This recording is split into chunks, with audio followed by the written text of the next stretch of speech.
morning, everyone. Treasure Troller here from the partially mask-wearing militant state of Michigan. So I guess we'll go one bitch at a time. I'm not sure about the other two. Well, no, I'm going to do two bitches this time, and I'm going to forget about the other one until maybe some of it's resolved. I just don't want to talk about it. So I got a call from the world-famous YouTube baller today. He was returning my call. Yes, as big as a baller he is, he still does occasionally return my phone calls. We got talking about a couple of subjects, and I was telling him how my last week was a pretty shitty week, and it's continuing. The shit is still flowing. The toilet is still overflowing. I haven't been able to get the toilet unclogged. So the first thing that happened was my accountant called and said, hey, your taxes are done. Come down. And as it turns out, I owe the dementia in chief this year. And I get a little back from the dictator, the governor and dictator.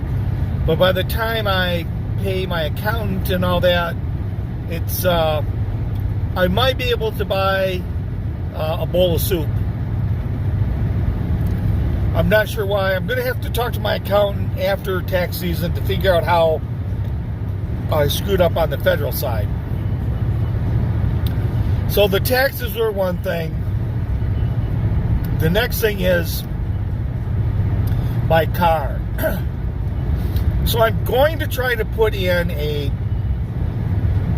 the sound that my car was making last week. I got a little sound clip.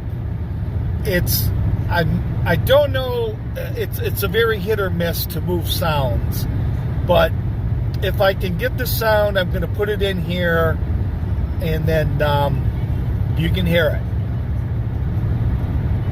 So that was the sound, if I was saying, but it was a really bad noise. And so last week, they told me to bring it in Monday, which was 2 days ago.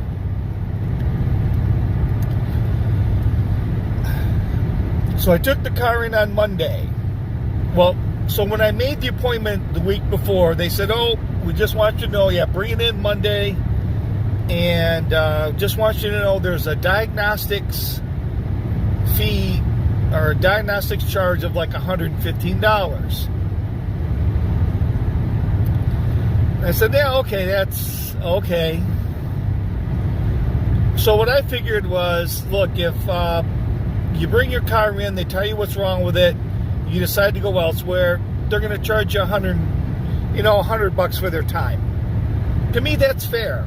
I don't have a big issue with that, but kind of is what it is. So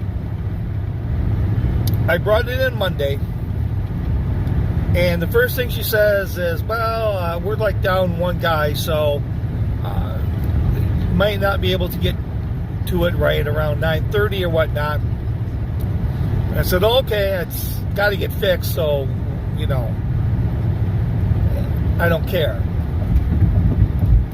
And then I said to her, well, this $115 fee, I said, is that if you just decide not to get the work here, or does that kind of roll into your bill or whatnot? And she says, no, that's a separate charge. I said, so if it actually costs you parts and labor $500 to fix my car, my bill's going to be $600? And she said yes. And I was like, it just really rubs me the wrong way like that. I don't know how ethical I feel about that. It doesn't feel right. So the parts and service manager had to give me a ride back.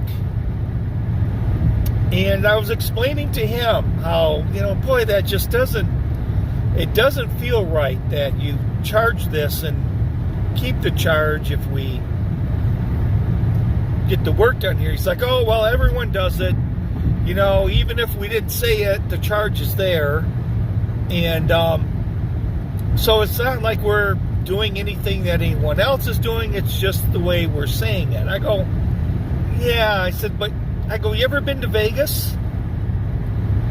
And he says, yeah. And I said, well, how do you feel about going on, looking for a room, and they say it's a 2-bedroom penthouse suite with a beautiful view of the Strip for $50 a night, and you get there to put your $150 down for 3 nights, and the bill turns out to be $300 because there's a resort fee attached.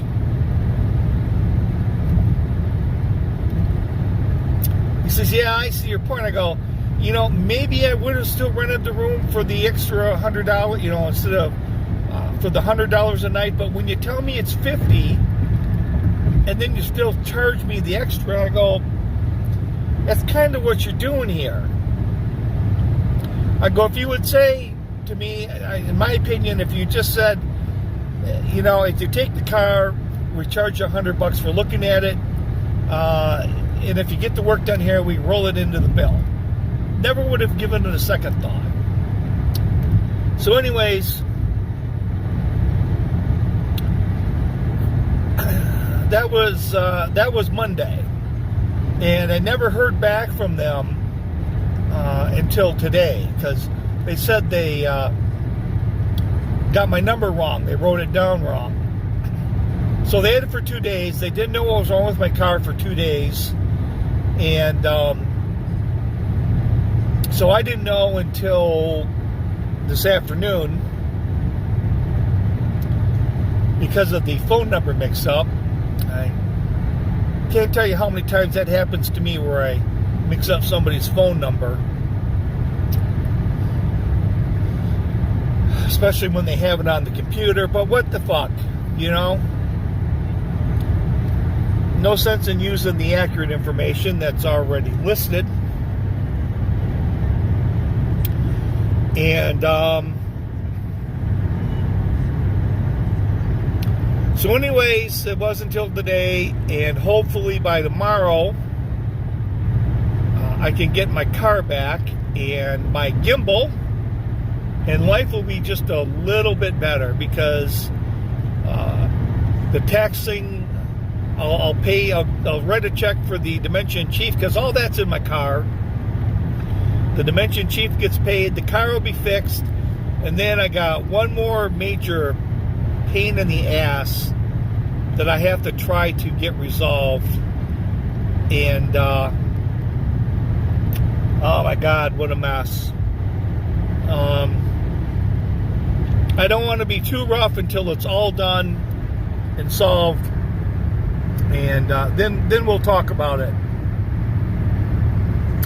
So this is Treasure Troller. So if you think I'm wrong about the fee, I've never asked you guys to do anything as far as ask for a comment, but for the 10 of you that actually see this, tell me if I'm wrong about this diagnostics charge.